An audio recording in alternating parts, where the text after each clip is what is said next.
All right, Renee, I'm excited. This is going to be a fun subject today. What are we talking about? Oh man, we're going to be talking about a good subject. We're going to be talking about the great wealth transfer and folks who like to collect and hoard along that journey. I've got some personal experience, and so do you. So we're going to chat about how this impacts people, and the mental health component to it as well, but just the general like, how are we going to deal with this moving forward? Because this is going to be a big subject moving forward the next Mm. decade or so. And I'm not sure that people really understand all that's coming our way. So we're going to kind of get an overview of all of that. But before we do that, what's going on the farm? Mowing. It's summer and it's been wet. And so I Mhm. have to mow the grass, Renee. And so this is a weird farming kind of thing. I live over 30 miles away from my farm, but I still mow it once a month, once a week, actually, not just once a month. And my wife often asks me, "Why do you need to mow out there?" Because it's just a thing you do, right? You have to mow the grass. So Yep. We've it talked keeps about this growing. before, but we live at a HOA, so we don't have to mow. So my husband volunteers to mow the church. It's just a thing he has to do. Gotta So I'm mow. like, okay, but we moved somewhere so we didn't have to mow. So I think the thing for him is he doesn't have to do it all the time. He can do it when he I wants to. And Ironically, I have a lawn company mowing my yard right now. I don't mow love my that. own yard, but I have to go to the farm and mow once a week. So I'm kind of in the same boat. Your wife has thoughts about all that. I am Oh, sure. yeah, But absolutely. hilarious. All right, so today, guys, we're going to talk about the great wealth transfer. You might not have heard that, but estimated $124 trillion dollars with the T of a global shift as baby boomers and the silent generation pass away and pass that wealth to the rest of us. And this list was pretty hilarious. It was talking about millennials and Gen Z, but Gen X is me, and I just got my inheritance sent my way. And then this list says, and women. Apparently, they weren't considered as part of millennials or Gen Z. So I'm a little Oh, confused about that. yeah. But maybe more women are becoming the owners of inheritances. And in the past, maybe it always went to families ahead of men or something to that nature. So, but $124 trillion dollars changing hands over time. And so I'm guessing that makes a lot of farmland moving along in that too, right? It does. I mean, and I think, as we have this conversation today, when you think about how it impacts, rural, I think about across the Midwest and how farmland values have skyrocketed. Really just over the course of the last 40 years, we've seen farmland quadruple in Mm. price, if not more. And most of that land is owned by people over 65 years of age. 75% of active farmers are 55 years old or older. And so, we think about that 124 trillion you talked about. A portion of that is all of this farmland that is going to be moved to the next generation or sold, which is significant when we think about the amount of value that extends. Yeah. And there's a humongous difference between what people think is an inheritance from being maybe financial inheritance versus collections of inheritance. And this is where the rub meets just I don't even know the right acronyms for all of that, but it's a hot mess. So we're just having challenges because some people really have collected a lot of things. And so for those that are not aware, after World War II, they really started advertising for the first time for people to become consumers. And the idea was they built a lot of manufacturing for the guys that went off to the war, came back to manufacture. And so they needed somebody to buy the stuff so that they could continue to manufacture. And manufacturing has been a huge part of our country and countries around the world that became more industrialized. That was the whole point. But to make that work, people had to buy it, right? You had to have people buying what you were selling. So things like cars started all of that. Then it became appliances and all of these things that people didn't have in their own homes, televisions, all these things. So we became like then marketing got involved and advertising became this big thing to buy more stuff. And that's been the message. So the boomer generation and that end of that silent gen was the first group of people to have the excess money to start buying. And all that's okay. But they started buying and collecting. They also, though, had some Depression era memories so that you didn't used to have things. So you have the didn't have things when they grew up. So now they have money. So now we can buy things. So this is how we got to the amount of stuff. So today we're really going to start talking about hoarding and collecting at that sort of more extreme level and how it impacts mental health. I just cleaned out my parents' estate, and I had one parent that was much more a collector due to like the emotional memories of who owned it before, and the other one who collected just crap because they had OCD and hoarding tendencies. And I have a background in mental health, so I understand it, but I still had to live it, and it doesn't make any difference. It's a whole lot different from your perspective when you're the one standing in the dumpster. I'm here to tell you. Yeah. So today we're going to talk about the difference. So Jason, I know on the side of the farming, you guys do a lot of transferring of wealth, and part of that is that the different siblings have different ideas of what to do with the farm. Isn't that like one of your biggest conversations that you have? Yeah, I mean that's the biggest stressor is because it's worth so many dollars. What do you do? And a lot of times when land is transferred, if it's not done correctly, it's as a whole to a group of people, right? It could be four or five or six or eight siblings. If just one of those siblings says, "Yeah, I'll just want the cash," they can actually force the sale of that land, even if one of the other siblings uses that land to make a living from.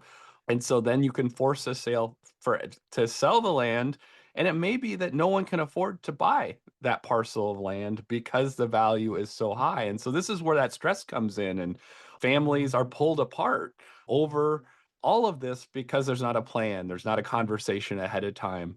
And land is the most easy one to talk about, but the same thing goes for the equipment and everything else that Mm. goes along with that land. Hmm. And so because values are so high of everything, and because you just can't go out and start farming today, nor why would anybody want to? Because it's not really a huge return on your investment at the moment, but it costs so much to purchase the equipment, purchase the land, and get into farming. You just don't make that kind of dollars on it. So this is where passing that land and equipment and everything on from generation to generation has really become the only way you can continue to do what we do. Yep. And in the urban area, you may have a house. And so it would have been similarly that situation. The four of us siblings had a house. If Yep. one of us wanted to keep it, it would have messed that up because four of us, Mhm. because of the way my parents structured or lack of structure of some of the inheritance Yep. pieces, I should say, all four had to sign off on selling. So had one insisted upon keeping it, we would have had to have a very different conversation about that because we would have it required four signatures. And so Hmm. because my dad didn't set it up correctly with the trust or other things, which I Yeah. can go on forever about, but I won't right here. So let's think about some of the things though that the problematic are people are thinking that collections of stuff equals the inheritance. And they're thinking that this mass produced stuff, well, you could sell it. And there's adults saying, just sell that collection and you'll make the money for your inheritance. And we're talking about things like precious moments collections and Hummels and that pink glass and train sets and Christmas villages and longer burger baskets. And all kinds of stuff. But then when you get into farming, you got more. You got cars, maybe, or equipment, or Well, I loved you when you're talking about, like I have a bunch of antique tractors at the moment, and let's just be honest, they're kind of rare in sometimes, but everyone has antique tractors, if you go to a rural area. So, I was going through my list when we were talking about this. I'm like, well, I've got a 1938B, but it needs a new rim because they used to put a salt solution for weight in the back rim, so they would all rust away. And so I have a 38B I need a rim for. I think it's a 48A that I have, but I haven't had it running forever. It needs new batteries. I need to get that going. I have a 630, but it runs a 6-volt system instead of a 12-volt system, and I don't understand 6 volt, and I've got to get the electricity going, or figure out how the batteries run on that. I've still got the John Deere 4020, of course, and like all the of tractor course, rides. Farmers do the tractor of rides. course, of course. So those are great things, but it's kind of like owning a boat. They take a lot of time and energy to keep them running, right? Right. Right. And although I'm an old tractor enthusiast, I don't have the time to go out and be working on my old tractors. They also take up a lot of space. And if I didn't have buildings and facilities to keep them in, I don't know. Yeah. Maybe I'm making your hoarding point right now. So when does my collection become hoarding? Because, like I think about things I don't want to like I have my great grandfather's blacksmith tools that he handmade probably at the turn of the late 1800s, early 1900s when he was a blacksmith. Now that goes back, 100 a lot of years, Renee. But who keeps a forge and an anvil and a bunch of blacksmith tools? Like, because I'd like that to stay in the family, I think, but I'm not sure my kids want that. So, what's going to happen to those things, Renee? Yep. So yeah, the big issue is like if you're banking on that as the adult to be the inheritance that your kids are going to sell these things to make money and that will be Oh, their I don't think they're going inheritance. to sell them to make money. I just think they should keep them because, that's just what Even you should better. So do. that then they don't have an inheritance. Now they have to have outbuildings and storage. Yay, you just added to their expenses. Which is also very true. That is sort of the conversation happening where the adults are like, you should. Here's a perfect example. We had furniture in my family, and 2 out of 4 of us siblings decided they needed to keep it because it was family furniture. So now they now have storage units to have to keep the furniture because it was in the family. Do you need the family furniture? I don't know. Oh, And by the time the wealth transferred to us, we're all in our 50s, so we all have furniture, right? right. We all have a home of stuff. So now we have this extra stuff. And my parents literally in their home had 6 sets of dresser drawers for 2 people. There were 6 full-size desks shoved in this house. The house was 2,800 square feet and it was full to the max of large size furniture. I don't know why. I don't know whose it all was. And so some of it you could repurpose and gift and give away and whatever. But you just are keeping things sometimes because, well, grandma used to sit there and okay, but where's it going to go? And so toward the end of my parents' life, I would have those questions like, well, where do you want it to go? Right. What is your plan for this? And they didn't really have one, right? It was just more like, well, I don't want it to be gone. Okay, so when you get to the hoarding part, it becomes then about safety issues and it becomes more about the mental health because there's this attachment to the things as if Right. they're personified, like that's an extension of a person. And so it becomes Right. this delusion that that stuff that so and so gave me is a part of them. So therefore, if I gave it away, I somehow hurt this person. And there's this Yeah. whole convoluted mental health issue with it too. Let's just go back for a minute because I'm Yeah. fascinated as we travel across rural areas that everything has turned into a storage facility. Oh, for heaven's There are sakes. Yeah. so many paid storage garages, Yeah. just hundreds of units as we Yeah. travel across rural areas. And I'm like, who's paying to store stuff in these This little generation. 8 by They, 8 yeah. storage units? And they Yep. are everywhere. Small towns have converted stores. Like you see them everywhere, and people are making hundreds of millions of dollars every year, I'm sure, across the Yeah. country, Storing. repurposing warehouses and buildings into little 10 by 10 storage units. And people are putting stuff in there and paying indefinitely for things that are really worthless, right? Yep. So let me digress here and tell you the story of my parents' storage unit. It was VHS tapes of things that he Oh, recorded off the television of sports, of Jay Leno monologues, of David Letterman monologues, and Conan O'Brien monologues.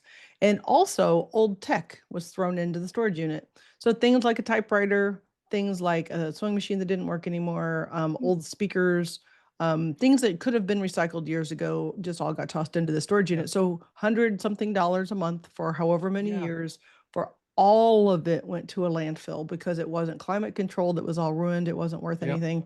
But we spent hundreds and hundreds of dollars a year on storage. And that's just one. Wow. And since I started sharing this story, Jason, you'll be shocked to know, maybe not, that I've heard other people, their mother-in-law or whoever will have Mhm. 25 storage units and Yeah, then they have this attitude like, well, they'll all be yours one day.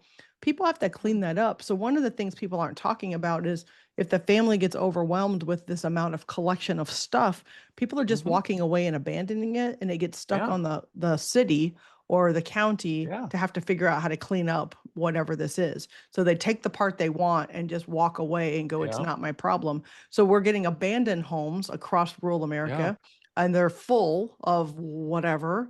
And so then that encourages break-ins and all of this stuff. So we're really it's a problem on a grander scale than people think about. It's problematic for whoever inherited it, but it's then problematic for if there's nobody to inherit it and there's all this stuff. So these you've probably seen now for years, right? TV shows of those storage wars and yes. storage auctions online, those I love those TV shows, shows. Renee. I love those Yeah. shows because Well, I that's love how a it good happens, auction. right? Somebody's Right, abandoned a storage unit because they can't pay for it right. anymore. So they go off to sell it. And then Yep. surprise you, I don't know who the person is that buys those because for heaven's sakes. I mean, we joked about that. We were like, could we just have storage wars come to my parents and just sell this one? Because we're like, Yeah.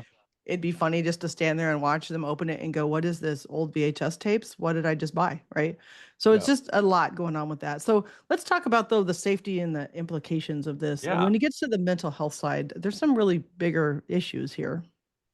So one of the things we talk about a lot of times, hoarding, especially the hoarding disorder, comes along with people Mhm. with a comorbid mental health disorder, typically depression and anxiety. We talked about it a little bit where they start getting delusions of I can't let that go. And some people will just say, well, that's because they were in the depression and they just don't know how to throw things away. No, not everybody that went through the depression collects like this. No, it's above and beyond that. Yes, they might keep stuff, but hoarding could be things that have no purpose, no value. Some of the weird stuff my dad would collect would be paper cups, used paper cups from a place he went to eat. So like a Hardee's cup, a Arby's cup. They'd be stacks upon stacks upon stacks of cups. Used straws, Mhm. or not used napkins, but napkins from stores, like different places they would go to eat, bring back all the napkins and make big napkin piles while still purchasing new napkins. So we had purchased the napkins and then we had the collection of napkins. Don't know why. So there's things that don't really make sense. So it's not necessarily a treasure, not necessarily, something that's of value, but they just can't get rid of it because of their own issues. So part of the challenge with that is safety, fires. Mhm. There was so much paper in my parents' house, it's shocking. It didn't burn down. And Oh, they had one home burn. They used to own two houses and two garages, and one house and a garage burned down because it was full of paper. And so wow. I luckily that happened 10 to 15 years prior to their passing, so I didn't inherit that part. But because it was already cleaned up by then, but it was all paper. And so fires are really big part of this. And in rural, we don't always have the firefighters, right, that can come and put it out. So if you get a fire started and there's a lot of paper kindling going on and a lot of collections, it just spreads. So it really is a bigger problem. So Jason, what are your thoughts on just sort of the safety and the parts of that?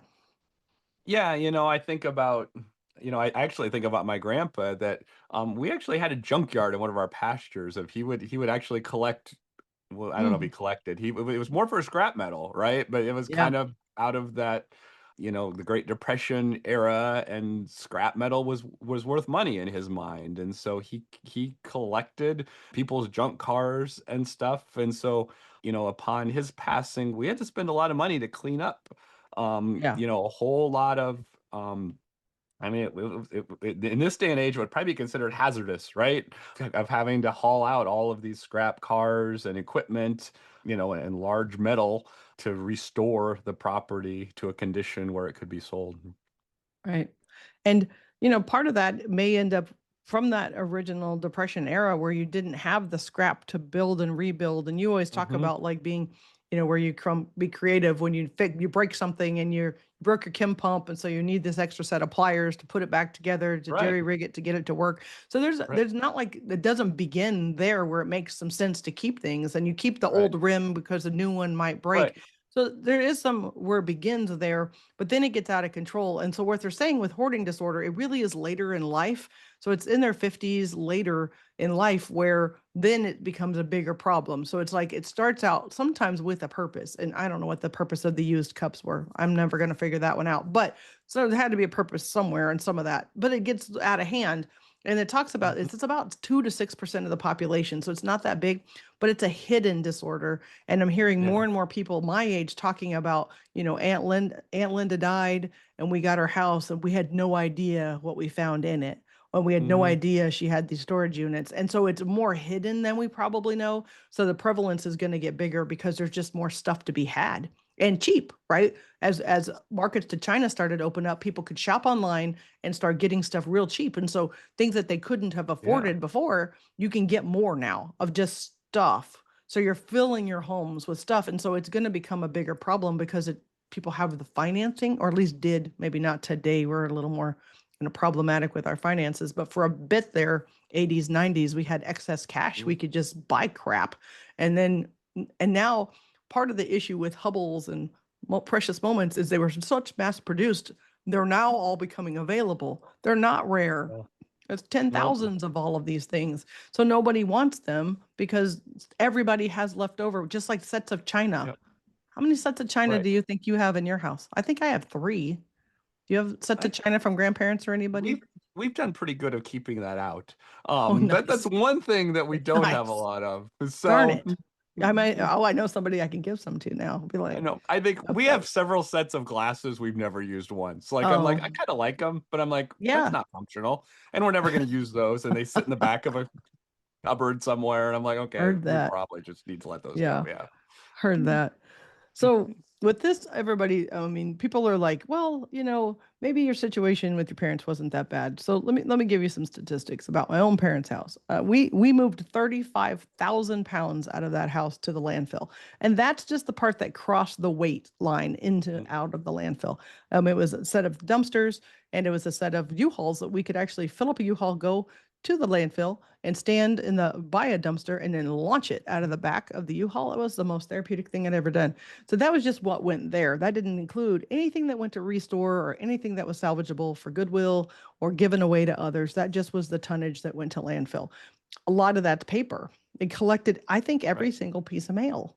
I don't know. That's I mean, I yeah. don't have the statistics on this, but somebody really ought to study that because I think it had to do with mail. One person told me something that made some sense. They were saying maybe it was about being concerned that their privacy or their identity would be Oh, stolen. So they didn't want things with their name or address going into the trash.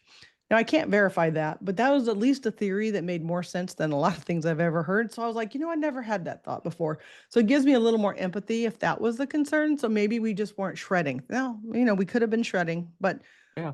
my parents kept junk mail, every piece, newspapers, every one. And my dad would subscribe to like 4 a day.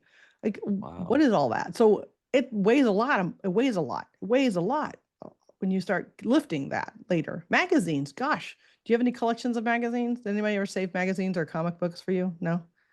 God, those are No, heavy. that was yeah, Those are no, heavy. If they you end up are. with like he had like Sports Illustrateds and stuff like that he would kept, but they're just a heavier weighted paper. So when you get boxes of them and you're trying to lift and load, it's just heavy. And they weren't kept in. There'll be people like, oh, you Yeah. should have given those to whoever, and people would want to have whatever. Yep, thanks for those thoughts.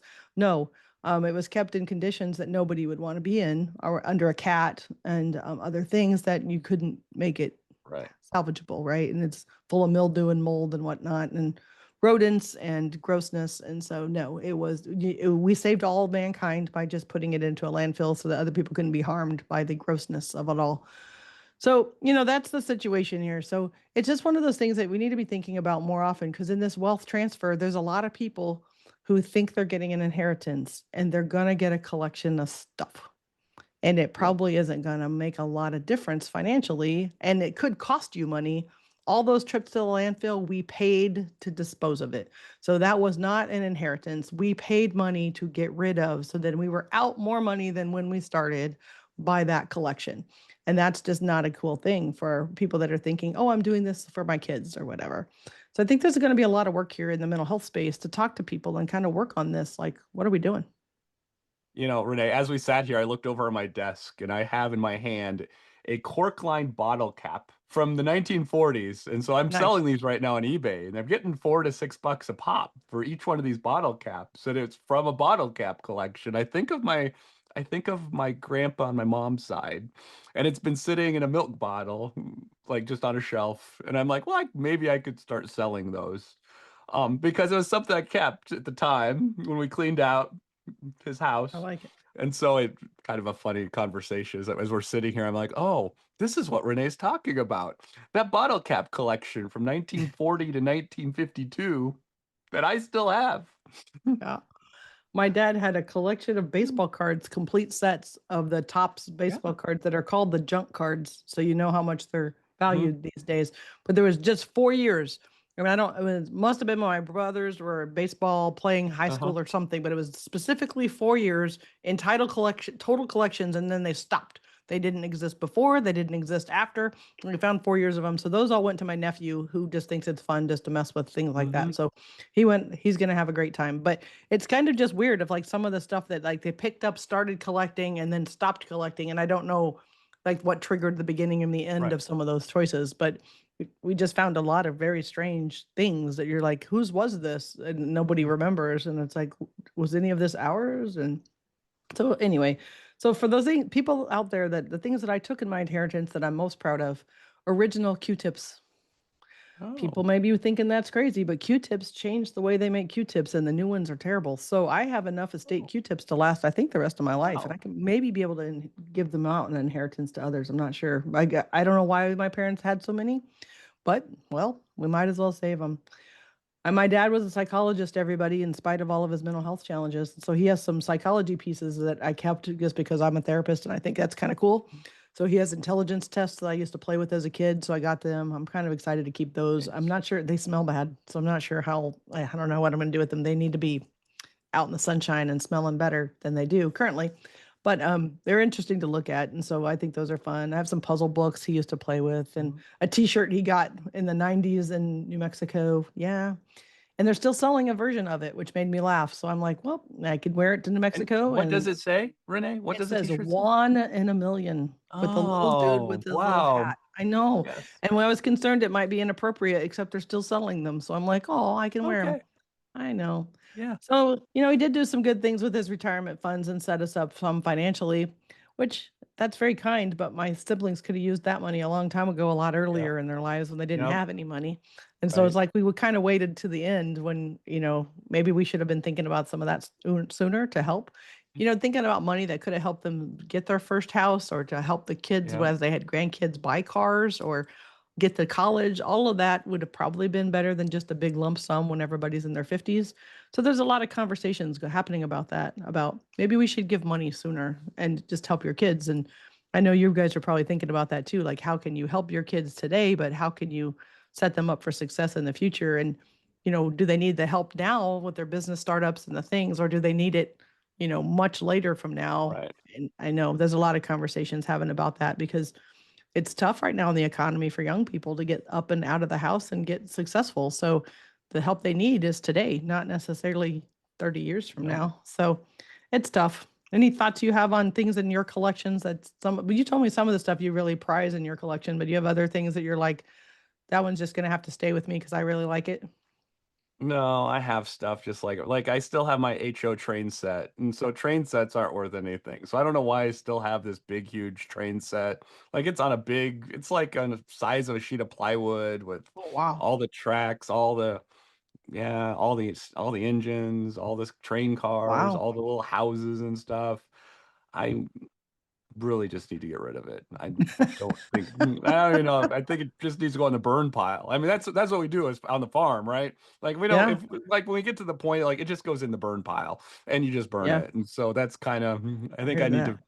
fill up the burn pile again. Right. That's a lot going on. Well, this week's the Recovering Politician Self Care Policy of the Week. It's really going to be the rest of my summer, but I'm just going to rest and recover. Cleaning out that estate. My husband and I did most of that heavy lifting, and I really did carry bags and bags and bags of stuff from a basement, 9 stairs up every single time. Each bag would be 25 to 30 pounds. So, yep, it is hard as it sounded, and I have just sore legs and everything else after all that nonsense. So now, finally, moving past caring for my aging parents, we're in a new season of life. So I want to just use the summer to kind of refocus and relax and kind of recenter and kind of figure out whatever life is like without parents. That's a whole new season for me and try to find the treasure within all that trash. Try to come up with those fond memories and things I can think about because I'm sort of still pretty ticked off about having to clean up this humongous disaster after they left and left behind all of it to clean up. And unfortunately, that was sort of their attitude is like, well, it'll be your problem when we're gone. And I'm like, I just didn't settle right for me. I'm like, you should care about your kids more than that than leaving them a big ass mess. But here we were. So Jason, when you're summer, what is your summer? You guys still have some travel, but you have some family time, I think, scheduled throughout the summer, some places you're going to travel or go. Yeah, I mean, yeah, some travels coming up. We have a big anniversary, Jennifer and I. So we're gonna be Yay. heading to a national park, Nice. and doing some fun stuff like that. So Cool. yeah, just Yeah, summer's a good time to kind of take a little take a step back, kind of reset and kind yeah. of get refocused. So well, today, everybody, we talked about something a little bit different in the mental health space, but about hoarding and about the great wealth transfer. And it's not what everybody thinks it is. A lot of people think they're getting an inheritance when you're really getting a whole lot of stuff. And the stuff could be something that's clean stuff or it could be hoarded stuff. And it's two different issues, two different problems, but it's still a lot of stuff. And all those storage units out there are coming toward you.